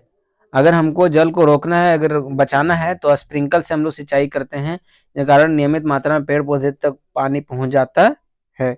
वाष्पीकरण की अधिक दर वाले शुष्क प्रदेशों में सिंचाई की ड्रिप अथवा टपकन विधि द्वारा उपयोगी किया जा सकता है। ड्रिप मतलब ड्रिप इरिगेशन सिस्टम होता है, यहाँ यहाँ पेड़ लगा हुआ है, ठीक है, तो इसका जड़ तक पाइप एक बिछा हुआ रहता है, जिसके कारण यहाँ टुप टुप टुप टुप पानी गिरता है पेड़ों के जड़ के पास, ठीक है। तो इस विधि से हम लोग जहाँ पे ज्यादा मात्रा में सूखा पड़ता है वहां पे इस विधि से हम लोग पेड़ पौधे को लगाया जा सकता है। सिंचाई की इन विधियों के अपनाकर बहुमूल्य जल संसाधन को संरक्षित किया जाता है, और इन सभी विधि को अपनाकर हम लोग बहुत ज्यादा मात्रा में जल को बचाया जा सकता है। ऐसे हम लोग जब सिंचाई करते हैं तो लेके जाके पाइप को छोड़ देते हैं, तो वो पानी बहता है सब खींचता है, तो वो जहां नहीं चाहिए पानी देना वहां भी पानी देना पड़ता है, तो वो बर्बाद हुआ, तो वो पानी बर्बाद करना हुआ, ठीक है। तो इस नियम के अनुसार हम लोग सिंचाई से उसको क्या कर सकते हैं, संरक्षित कर सकते हैं, पानी को संरक्षित कर सकते हैं। नेक्स्ट है प्राकृतिक वनस्पति और वन्य जीवन। प्राकृतिक वनस्पति मतलब प्राकृतिक जो वनस्पति है, और अन्य जो जीवन है, वन्य का जो जीवन है, जंगल का जीवन है, उसके बारे में। स्कूल के बच्चों हस्तशिल्प प्रदर्शनी में घूम रहे थे। स्कूल के बच्चे जो हस्तशिल्प प्रदर्शनी, प्रदर्शनी मतलब मेला जिसको कहा जाता है, ठीक है, हस्तशिल्प हुआ मतलब वहां पे हर बच्चे अलग अलग प्रकार के मॉडल्स, अलग अलग प्रकार के नए नए चीज बना के लाते हैं, और वहां पे लोग घूमते हैं, देखते हैं किस प्रकार का बना हुआ है, उसी को बोलते हैं। प्रदर्शनी की वस्तुएं देश के विभिन्न विभिन्न भागों में एकत्रित की गई थी। मोना ने एक थैला हाथ में उठाकर उत्साह के कहा, यह एक सुंदर हैंडबैग है। अध्यापिका ने कहा, हाँ यह जूट से बना है। मतलब उन्होंने कहा कि अनेक प्रकार के वस्तु उसमें देखे, तो उसमें एक हैंडबैग था, तो हैंडबैग को बोला कि ये बहुत सुंदर है, तो उसने बोला हाँ ये बहुत सुंदर है, ये जूट का बना हुआ है। क्या आप उन टोकरियों, द्वीप छात्रों और कुर्सियों को देखते हैं? आप टोकरी या फिर दीप छात्र जो होते हैं उन लोगों को देखते हैं, कुर्सियों को देखते हैं, वे बेंत और बांस की बनी है। वो सारे किससे बनी है? बेंत और बांस की बनी है। भारत में पूर्वी और उत्तरी पूर्व आदर्श प्रदेशों में बांस प्रचुर मात्रा में पैदा किया जाता है। पूर्वी और उत्तरी प्रदेशों में क्या जाता है? बांस का खेती सबसे ज्यादा होता है। जोशी रेशमी स्पार्क देखकर उत्साहित थी। यह खूबसूरत स्पर्क देखो। उन्होंने कहा कि वह स्पर्क रेशमी स्पर्क देखकर बहुत खूबसूरत, बहुत उत्साहित हुई, खुश हुई, और बोली वह खूबसूरत स्पर्क देखो। अध्यापिका ने स्पष्ट किया कि रेशम कीटनाशकों से प्राप्त किया जाता है। रेशम जो है किससे प्राप्त किया जाता है? कीटनाशक से, कीट से, पतंग से, जो शहतूत के पेड़ पर पाए जाते हैं। जो किस पेड़ पे? शहतूत पेड़ पे। बच्चे समझ गए कि पौधे हमें अनेक विभिन्न उत्पाद प्राप्त करते हैं कि जिसका उपयोग हम अपने दैनिक जीवन में करते हैं। और बच्चे ये समझ गए कि पेड़ पौधे से हम लोग बहुत कुछ लेते हैं, जिसका उपयोग हम लोग दैनिक जीवन मतलब आम जीवन में करते हैं। प्राकृतिक वनस्पति और वन्य जीवन केवल स्थल मंडल, जल मंडल और वायुमंडल के बीच जुड़े एक सक्रिय क्षेत्र में पाए जाते हैं। और प्राकृतिक वनस्पति जो है, ठीक है, वन्य जीवन, प्राकृतिक वनस्पति और वन्य जीवन जो है केवल स्थल मंडल पर ही पाए जाते हैं। किस पे? स्थल मंडल, जल मंडल और वायुमंडल के बीच ही एक जुड़े एक सक्रिय क्षेत्र में ही पाए जाते हैं, जिसे हम जैव मंडल कहते हैं। स्थल मंडल नीचे, जैव मंडल, जल मंडल, जिसमें स्थल मंडल में जल मंडल भी, स्थल मंडल, जैव मंडल, वायुमंडल इधर, और इसके बीच सक्रिय से यहाँ पे क्या है? जैव मंडल, जिसमें हम लोग रहते हैं। जैव मंडल में सभी जीवित जातियां जीवित रहने के लिए एक दूसरे परस्पर संबंधित निर्भर करती है। और जितने भी वस्तु, जितने भी जीवित जो रहते हैं, जीवित जंतु रहते हैं, एक दूसरे पर निर्भर होते हैं। ठीक है,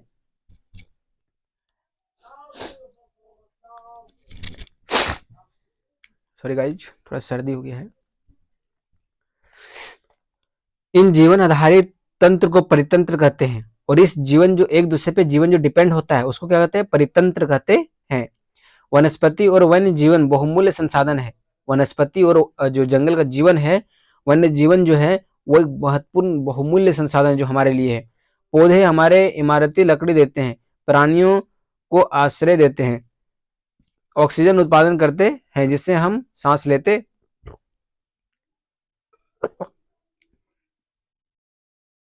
हैं, प्राणियों को आश्रय देते हैं। मतलब पेड़ पौधे क्या क्या, देखिए देखिए हम लोग को कैसे हम लोग पेड़ पौधे को नष्ट करते हैं और वो हमें क्या क्या देते हैं फ्री में।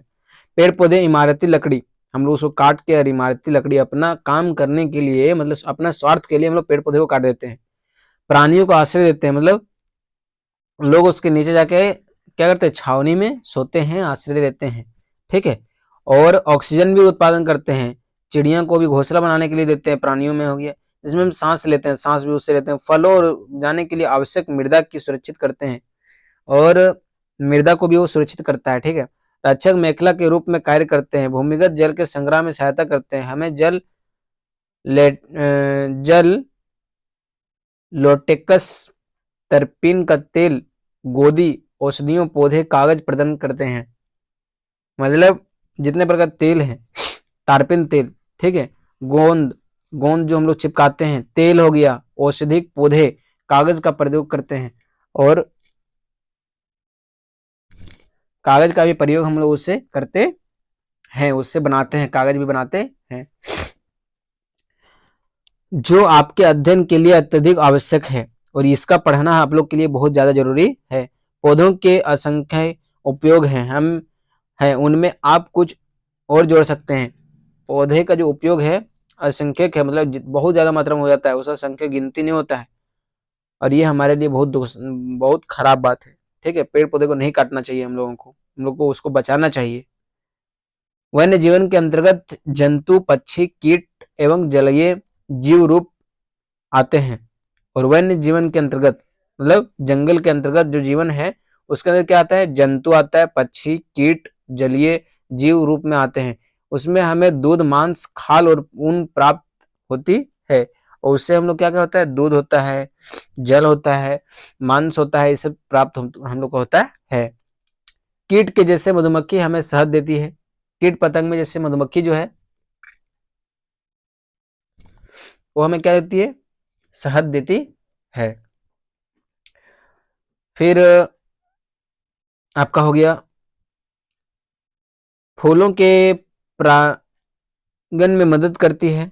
और फूल जो होता है, जो उसको, जैसे फूल, कुछ भी पेड़ पौधे होते हैं, उसको जो अगर छाटते जाएगा टहनी, बहुत ज्यादा तेजी मात्रा में ऊपर निकलता है। ठीक है, तो फूलों का जब रस निकाल लेते हैं तो वो ज्यादा ज्यादा खिलता है। ठीक है, और प्राणी तंत्र में अपघटक के रूप में एक महत्वपूर्ण भूमिका निभाती है। और प्राणी तंत्र में अपघटक, अपघटक मतलब जो घटता है, जैसे किसी चीज का ज्यादा मात्रा में हो गया, किसी चीज का कम मात्रा में हो गया, उसको क्या कहता है? उसको महत्वपूर्ण भूमिका निभाता है उसमें। ठीक है, चिड़िया अपने भोजन के लिए कीटों को पतंगों पर निर्भर होता है। चिड़िया किस पर निर्भर होता है? कीट पतंग को खाता है अपने भोजन के लिए, और आप घटकों के रूप में हमें कार्य करती है। और अपघटक के रूप में एक हमें चिड़िया कार्य करता है। गिद्ध मृत जीव जंतुओं को खाने के लिए कारण का एक मर्जक और पर्यावरण का एक महत्वपूर्ण शोधक समझा जाता है। और क्या है, जीव जंतु को गिद्ध जो है मरा हुआ सड़ा हुआ जो गंध मारता है उसको खाने में वो मदद करता है। ठीक है, इसलिए प्राणी चाहे बड़े हो अथवा छोटे, सभी परितंत्र संतुलन बनाए रखने के लिए अनिवार्य है। और प्राणी चाहे छोटा से छोटा हो या बड़ा से बड़ा हो, सभी को अगर हमें प्रकृति को संतुलित रूप से चलाना है, संचालित करना है, तो उसका एक महत्वपूर्ण भूमिका होता है। अब लोग पढ़ेंगे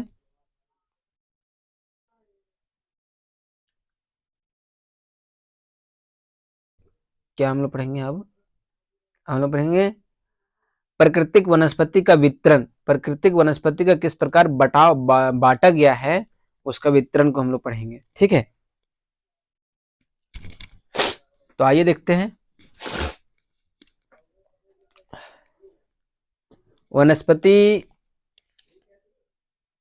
वनस्पति की वृद्धि मुख्य रूप से तापमान और आर्द्रता पर निर्भर करती है। वनस्पति की जो वृद्धि होता है, जो उसका बढ़ना होता है, वो मुख्य रूप से तापमान और आर्द्रता पर, आर्द्रता मतलब जो मौसम का जो जैसे पानी कितना मात्रा में गिरा, उन सभी चीजों पर निर्भर करता है। विश्व की वनस्पति के मुख्य प्रकार के 4 वर्गों में बांटा जाता है। विश्व का जो वनस्पति है मुख्य प्रकार से 4 वर्ग में बांटा जाता है, जैसे वन, घास स्थल, गुल्म और टुंडा। 4 स्थल कौन कौन सा है? वन है, जंगल है, घास स्थल है, ठीक है, गुल्म है और टुंड्रा है। ठीक है, आइए देखते हैं नेक्स्ट। भारी वर्षा वाले क्षेत्रों में विशाल वृक्ष उग सकते हैं। जहां पर ज्यादा मात्रा में वर्षा होती है वहां पर बहुत ज्यादा मात्रा में पेड़ पौधे उग सकते हैं। ठीक है, इस प्रकार उन प्रचुर जल आपूर्ति वाले क्षेत्रों में ही पाए जाते हैं। और ये उन जहां पे ज्यादा मात्रा में जल गिरता है, जहां वर्षा होता है, वहीं पे ये पेड़ पौधे पाए जाते हैं। जैसे आर्द्रता कम होने वाले वैसे वृक्षों का आकार और उसकी सघनता कम हो जाती है। और जिस प्रकार पानी कमी होता है, आर्द्रता कमी होता है, उस प्रकार वृक्ष का बढ़ना कम हो जाता है, उसका वृद्धि कम हो जाता है, आकार छोटा हो जाता है। ठीक है, सामान्य वर्षा वाले क्षेत्रों में छोटे कारण आकार वाले वृक्ष और घास उगते हैं। और सामान्य जो क्षेत्र है जहाँ पे पानी उतना मात्रा में नहीं गिरता है, वहां पे छोटे आकार के घास ही उगते हैं, जिससे विशाल विश्व के घास स्थलों का निर्माण होता है। और इसमें क्या होता है? घास स्थल का निर्माण होता है। किस चीज का निर्माण होता है? घास स्थल का निर्माण होता है। कम वर्षा वाले शुष्क प्रदेशों में कटीली झाड़ियां एवं गुल्म उगते हैं। और कम वर्षा वाले क्षेत्र, जहाँ कम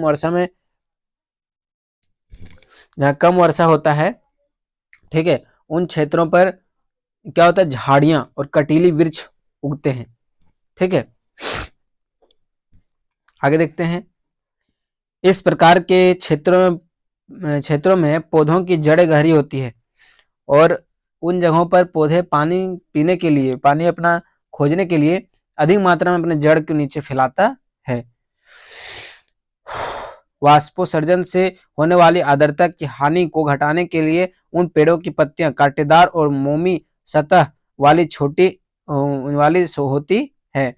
और उन जगहों पर उनके जो पत्ता होता है उस छोटा आकार पाया जाता है और कांटेदार पाया जाता है। ठीक है, शीत ध्रुवीय प्रदेशों की टुंड्रा वनस्पति में मांस और लाइक्रेन सम्मिलित हैं। और शीत जो है ध्रुवीय प्रदेशों में टुंड्रा वनस्पति में मांस और लाइक्रिय सम्मिलित हैं। ठीक है, पिछली 2 शताब्दियों में विश्व में जितने लोग थे, इस समय उनसे कहीं अधिक लोग हैं। पिछले कुछ साल पहले जितने लोग विश्व इस पृथ्वी पे रहते थे, उससे ज्यादा मात्रा में अभी बढ़ गया है। बढ़ती जनसंख्या के पोषण के लिए, फसलों को उगाने के लिए वनों के विशाल क्षेत्रों को वृक्ष काट दिए गए हैं। और ज्यादा मात्रा में जनसंख्या हो रहा है, इसके कारण वनों को काट कर अपने खेत बनाए जा रहे हैं वहां पे, जिससे फसल उपजाया जा सकता है। विश्व भर में वनों का आवरण तेजी से समाप्त हो रहा है। और विश्व में सबसे बहुत खराब चीज हो रहा है कि पेड़ पौधे बहुत ज्यादा मात्रा में काटा जा रहा है अपने लाभ के लिए, अपने चीजों के लिए। इस बहुमूल्य संसाधन के संरक्षण की तुलना आवश्यक है और इसको बचाना बहुत ज्यादा जरूरी है। ठीक है, नेक्स्ट है प्राकृतिक वनस्पति वन जीवन का संरक्षण। आप प्राकृतिक वनस्पति और वन्य जीवन का कैसे हम लोग बचाव कर सकते हैं उसके बारे में आइए देखते हैं। वन हमारी संपदा है। वन जो है हमारा एक तरह से क्या है, संपदा, हमारा हमारा एक जागीर है। पौधों और जंतुओं और आश्रय प्रदान करते हैं और साथ ही परितंत्र में अनुरक्षित रखते हैं। पेड़ पौधे और जंतुओं को आश्रय प्रदान करते हैं, रहने के लिए घर देते हैं पेड़ पौधे, ठीक है, और परितंत्र में संतुलित बनाए रखते हैं। जलवायु में परिवर्तन और मानव हस्तक्षेप के कारण पौधों और जीवजंतुओं के प्राकृतिक आवास नष्ट हो सकते हैं। बहुत सी जातियां असुरक्षित और अथवा संकटापन्न और कुछ लुप्त होने के कगार पर हैं। और इन पर अगर मानव का हस्तक्षेप होता है, मानव का इसमें हाथ होता है, तो उसमें क्या होगा कि अभी का टाइम में क्या हो रहा है कि प्राणी जो चिड़िया हैं वो सब बहुत ज्यादा मात्रा में मर रहे हैं, ठीक है, मानव के हस्तक्षेप के कारण लुप्त होते जा रहे हैं। लुप्त होने पे कगार पे हैं बहुत सारे पेड़ पौधे। वन उन्मूलन, मृदा अपरदन कार्य, निर्माण कार्य, दवा नल और भूस्खलन के कुछ मानव प्राकृतिक कारक है जो मिलकर इन महत्वपूर्ण प्राकृतिक तत्वों को लुप्त होने की प्रक्रिया को बढ़ावा देते हैं। मानव अपने वन उन्मूलन के कारण, अब मृदा अपरदन के कारण, मृदा के कटाव के कारण, निर्माण कार्य करने के कारण, अन्य प्रकार के इन सभी चीजों की वजह से प्राकृतिक महत्वपूर्ण प्राकृतिक संसाधन लुप्त होते जा रहे हैं, ठीक है। बहुत सारे ऐसे संसाधन हैं जो खत्म होते जा रहे हैं। आज भी कुछ चिंताओं में से एक अनाधिकार शिकार करने की संख्या का बढ़ना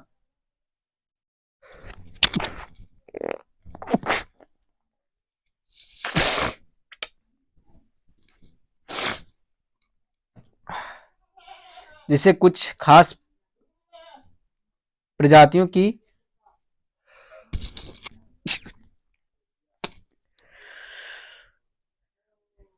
जिससे कुछ खास प्रजातियों की संख्या में तेजी आई है। पशु खाल, चमड़ा, नाखून और दांत के पंखों के साथ साथ सींगों की एकत्रीकरण की और गैर कानूनी व्यापार के लिए जंतुओं का अनाधिकार शिकार किया गया है। सॉरी गाइज, थोड़ी सर्दी हो गई है।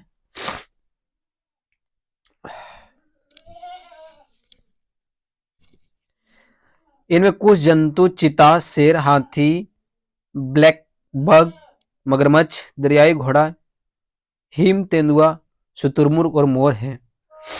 और इसमें कुछ जो महत्वपूर्ण जो जीव जंतु को मारा जा रहा है उसमें से है चीता है, घोड़ा है, मगरमच्छ है, हाथी है, शेर है। इन सभी चीजों को मारा जा रहा है। संरक्षण जागरूकता बढ़ाकर किया जा सकता है और इसको बचाने का जो जागरूकता है बनाया जाए तो उसको बचाया जा सकता है। आगे है राष्ट्रीय उद्यान वन जीवन अभ्यारण्य जैव मंडल नीचे हमारी प्राकृतिक वनस्पति और वन जीवन को सुरक्षित रखने के लिए बनाए जाते हैं। सक्रिय घाटियां, झीलों और आदर्श भूमि पर संरक्षण मूल्यवान संसाधन नष्ट होने से बचने के लिए आवश्यक है। और राष्ट्रीय उद्यान मतलब जहाँ पे बड़े बड़े पशुओं पक्षियों को रखा जाता है, जैसे पार्क बोलते हैं, नेशनल पार्क, ठीक है, वही वन अभ्यारण्य हो गया। तो उन जगहों पे इसे संरक्षण किया जा सकता है, बचाया जा सकता है। आगे है, ये देखते हैं, यदि प्राणी जातियों की संक्षेपण की संख्या को भंग ना किया जाए तो पर्यावरण में संतुलन बना रहता है। अगर हम लोग प्राणी को ना मारे, पेड़ पौधे को ना काटे तो पर्यावरण में क्या संतुलन बनाया रहता है। विश्व के अनेक भागों में मनुष्य ने अपने क्रियाकलापों से अनेक प्रजातियों की प्राकृतिक आवासों में उथल पुथल की कर दी है। और मनुष्य जो है, विश्व के अनेक भाग में मनुष्य ने अपने क्रियाकलाप और अनेक प्रजातियों की आवासों में उथल पुथल कर दी है और मनुष्य अपने लाभ के लिए पर्यावरण का इस प्रकार उथल पुथल कर दिया है कि बहुत सारे ऐसे प्राणी हैं जो अभी लुप्त हो चुके हैं, जो नहीं मिल सकते फिर। ठीक है, अनेक पक्षियों और जीव जंतुओं के अंधाधुंध शिकार के कारण या तो लुप्त हो गए हैं या विलुप्त होने के कगार पर हैं। या तो वो खत्म हो गया है अनेक पशु पक्षी, या फिर वो खत्म होने के कगार पर है। प्रदेशी को सामुदायिक स्तर पर जागरूकता कार्यक्रमों जैसे सामाजिक वानिकी, वन महोत्सव और प्रोत्साहित करना चाहिए। और प्रादेशिक सामुदायिक और स्तर का जागरूकता कार्यक्रम जैसे सामुदायिक वानिकी, वन महोत्सव और प्रोत्साहित करना चाहिए। मतलब लोगों को बताना चाहिए कि ज़्यादा से ज़्यादा मात्रा में वन को लगाओ और इन चीज़ों को शिकार ना करो, जिससे हमारे प्रकृति पर ऐसे घटनाएं ना हो। ठीक है, स्कूल के बच्चों को पक्षी देखने के प्राकृतिक कैंपों में ले जाने के लिए प्रोत्साहित करना चाहिए, ताकि वे विविध जातियों के निवास या अनुकरण कर सके। और स्कूल के जो बच्चे हैं उन सभी को क्या करना चाहिए, पार्क ले जाना चाहिए, दिखाना चाहिए कि देखिए किस प्रकार का पक्षी पाया जाता है, तो ताकि वो उसका संरक्षण कर सके, अवलोकन उसके बारे में जान सके। बहुत से देश पक्षियों और पशुओं को मारने के लिए व्यापार करने के विरुद्ध हैं, और बहुत सारे देश ऐसे हैं जहाँ पर बैन है, पशु पक्षी को नहीं मार सकते, अगर मारते हो तो जेल हो सकती है, ये हो सकती है। भारत में शेरों, चीतों, हिरणों, भारतीय संगार और मोर को मारना अवैध है। भारत में शेर को नहीं मारा जा सकता, चीता और हिरन, भारतीय संगार और मोर को मारना अवैध है। इसको मारने पे आप लोग को क्या हो सकता है, जेल हो सकती है। एक बार आपको पता होगा कि आपके अभिनेता सलमान खान जो हैं, वो उनसे गलती से ब्लैक हिरन, उसको गोली लगी थी, तो उसकी वजह से उनको जेल जाना पड़ा था। ठीक है, तो ये सब मारना अवैध है। एक अंतर्राष्ट्रीय परिपाटी CITES, ठीक है, की स्थापना की गई, जिसे प्राणियों और पक्षियों की अनेक जातियों की सूची तैयार की है। इन सूची में दिए गए सभी पक्षियों की प्राणियों में के व्यापार करने का प्रतिबंध लगाया गया है। पौधों के प्राणियों का संरक्षण प्रत्येक नागरिक का नैतिक कर्तव्य है। और लोगों का प्राणियों का संरक्षण करना, प्राणियों को बचाना, पशु पक्षी को बचाना, ठीक है, व्यापार करना, इस पर प्रतिबंध लगाना, व्यापार पर प्रतिबंध लगाना, इन चीजों पर, पौधों और प्राणियों का संरक्षण करना एक नागरिक का मौलिक कर्तव्य है। जिस प्रकार हमारा कर्तव्य है डेली उठ के खाना खाना, पूजा पाठ करना, जो भी है अन्य कार्य करते हैं, उस प्रकार भी हम लोग का एक कर्तव्य है कि हम पेड़ पौधे को बचाएं। पेड़ पौधे को किस प्रकार बचा के सुरक्षित रख सकते हैं, जिससे हम आने वाली पीढ़ी इसका उपयोग कर सके। इसका ऐसा अंधाधुंध उपयोग ना करे जिससे आने वाले पीढ़ी उसका उपयोग ना कर सके और आने वाले समय में महामारियां फैले और हमारा जीवन इस पृथ्वी पे असंभव हो जाए। ठीक है, तो ऐसे हम लोग इसको सुरक्षित कर सकते हैं, करना है। आप लोग दिया है CITES, the convention on international trade in endangered species of world fauna and flora सरकारों के बीच का एक अंतर्राष्ट्रीय समझौता है। इसका उद्देश्य सुनिश्चित करना है कि वन्य प्राणी और पौधों के नमूनों और अंतर्राष्ट्रीय व्यापार अपने जीवन को कोई खतरा नहीं है, और इसे सुनिश्चित करना है कि प्राणी जाति से, पेड़ पौधे से कोई तरह का हम लोग को खतरा नहीं है। मोटे तौर पर पशुओं की 50,000 जातियां, पौधों की 28,000 जातियां सुरक्षित रक्षित की गई है। भालू, डॉल्फिन, कैक्टस, प्रवाल, आर्कटिक ऐसे कुछ उदाहरण हैं। इन सबों को सूचित किया गया है, इससे कुछ उदाहरण हैं। तो आप लोग चैनल को सब्सक्राइब कीजिए, ठीक है, सब्सक्राइब कीजिए, लाइक कीजिए, शेयर कीजिए। आपके लिए डेली 8 क्लास का सारा चैप्टर का वीडियो आएगा। तो हम लोग नेक्स्ट करते हैं इसका क्वेश्चन आंसर। ठीक है, नेक्स्ट वीडियो में हम लोग करेंगे इसका क्वेश्चन आंसर। तो आप लोग चैनल को लाइक कीजिए, सब्सक्राइब कीजिए, शेयर कीजिए। जय हिंद।